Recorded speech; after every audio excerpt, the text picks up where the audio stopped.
5, 4, 3, 2, 1, 0.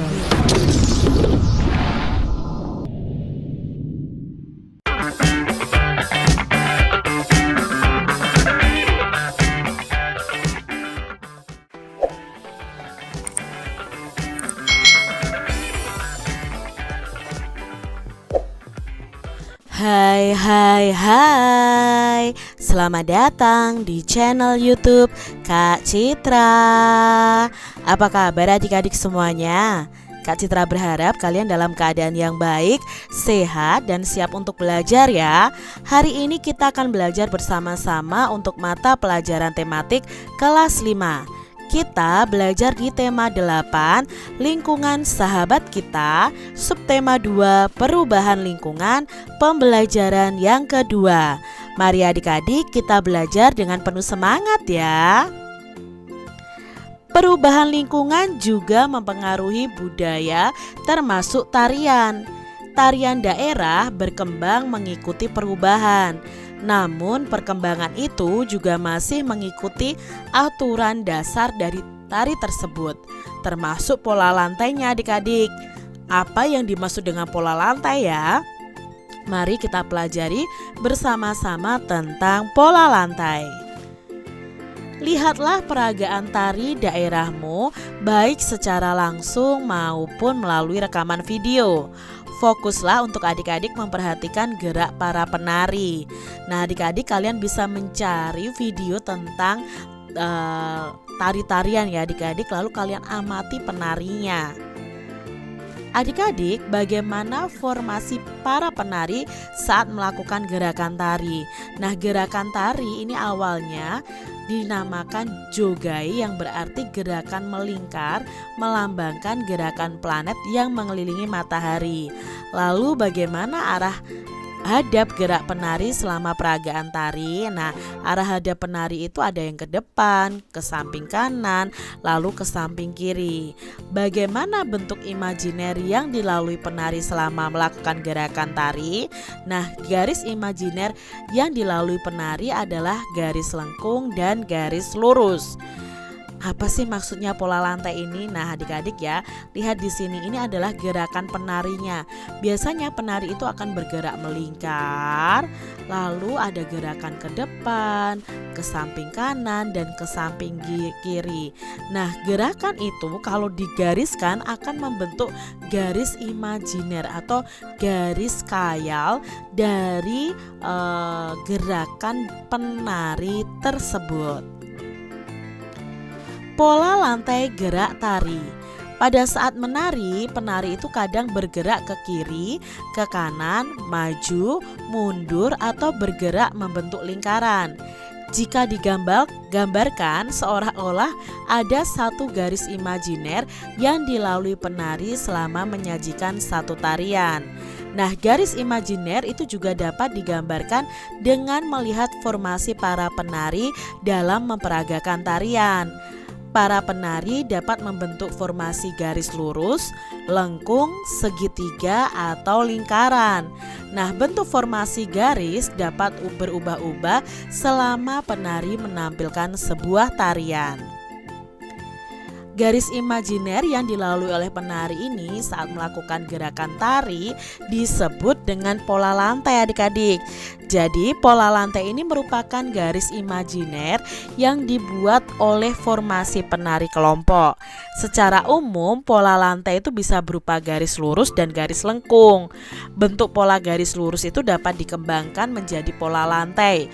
Di antaranya garis horizontal, diagonal, garis lurus ke depan, zigzag, segitiga, segi empat, dan segi lima. Nanti kita lihat adik-adik pola lantainya seperti apa. Sedangkan bentuk pola garis lengkung itu dapat dikembangkan menjadi pola lantai lingkaran, pola lantai angka 8, garis lengkung ke depan, dan garis lengkung ke belakang. Kita perhatikan gambar-gambar berikut ini. Nah, ini adalah pola lantai dari gerak yang dilalui oleh penari yang berupa garis dan lengkungan adik-adik. Yang pertama itu ada penari bergerak melalui garis lurus ke depan. Lalu kalau diagonal itu ke samping seperti ini adik-adik. Lalu kalau horizontal ya, horizontal itu bergeraknya seperti ini. Dan ini juga diagonal lagi sama seperti yang ini. Dan ini penari bergerak melalui garis lurus yang ke depan. Sedangkan ini penari bergerak melalui garis lingkaran. Lalu pola lantai untuk formasi yang berkelompok. Kalau tadi yang ini adalah pola lantai untuk penari tunggal adik-adik atau sendiri. Sedangkan ini pola lantai untuk penari kelompok ya. Kalau seperti ini ya, jadi dianggap yang biru-biru ini adalah penarinya. Nah, kalau posisi penarinya seperti ini, berarti ini formasi namanya adalah pola lantai diagonal. Kalau posisinya seperti ini, penari satu di depan, dua di belakang, lalu dua di tengah, lalu dua di belakang seperti ini, berarti namanya pola lantai segi 5. Kalau lurus dari depan ke belakang itu disebut dengan pola lantai garis lurus ke depan. Kalau seperti ini namanya pola lantai zigzag. Ini pola lantai lingkaran ya, hampir sama dengan segi 5 ya adik-adik. Dan ini pola lantai diagonal. Itu tadi adik-adik ya, pola lantai untuk penari tunggal dan penari yang berkelompok. Ini adalah tari legong adik-adik ya, kalian perhatikan. Dan ini adalah tari saman. Berdasarkan teks pola lantai pada gambar di atas, kita coba kerjakan tugas berikut ini adik-adik. Tuliskan kembali pengertian pola lantai menggunakan bahasamu sendiri. Usahakan agar orang lain itu memahami dengan mudah saat membaca tulisanmu. Nah, pola lantai itu adalah garis imajiner atau garis khayal yang dilalui oleh penari saat melakukan gerakan tari. Gambarlah pola lantai yang terlihat dari gambar dua tarian pada teks tadi. Nah, tadi ada tari legong ya dan tari saman.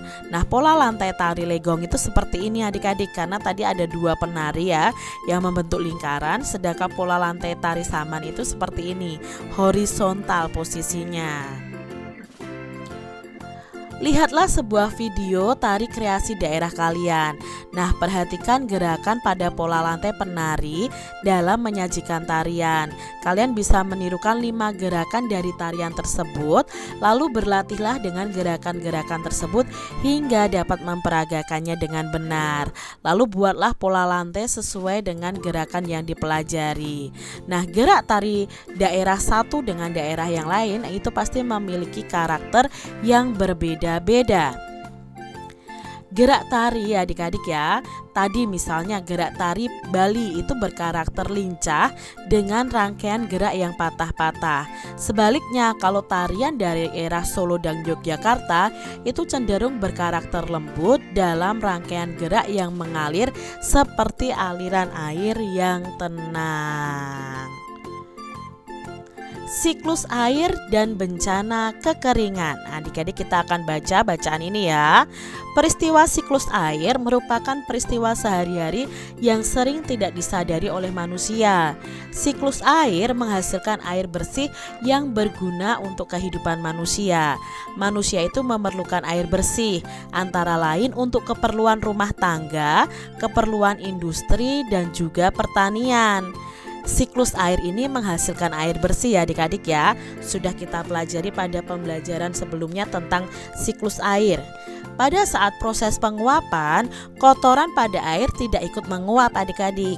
Uap air yang menguap adalah uap air yang bersih. Pada saat turun hujan, air yang dihasilkan pun adalah air bersih dan siap digunakan untuk berbagai keperluan.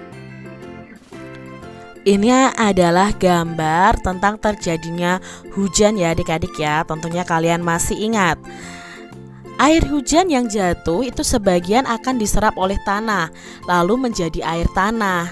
Air tanah adalah air yang mengalir di bawah permukaan tanah.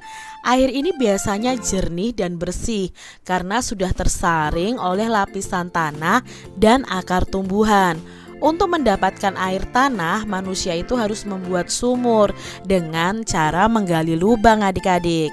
Air hujan yang tidak terserap oleh tanah akan terus mengalir menjadi air permukaan.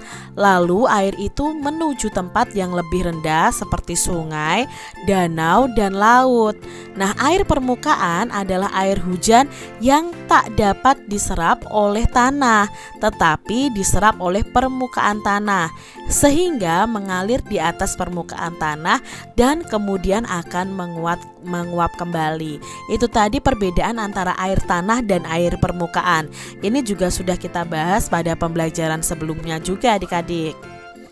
Air permukaan ini biasanya kotor karena mengandung lumpur adik-adik. Air ini juga biasanya membawa berbagai macam material dari proses erosi. Pada musim kemarau, air hujan yang turun itu menjadi berkurang. Air hujan yang turun biasanya langsung diserap oleh tanah menjadi air tanah.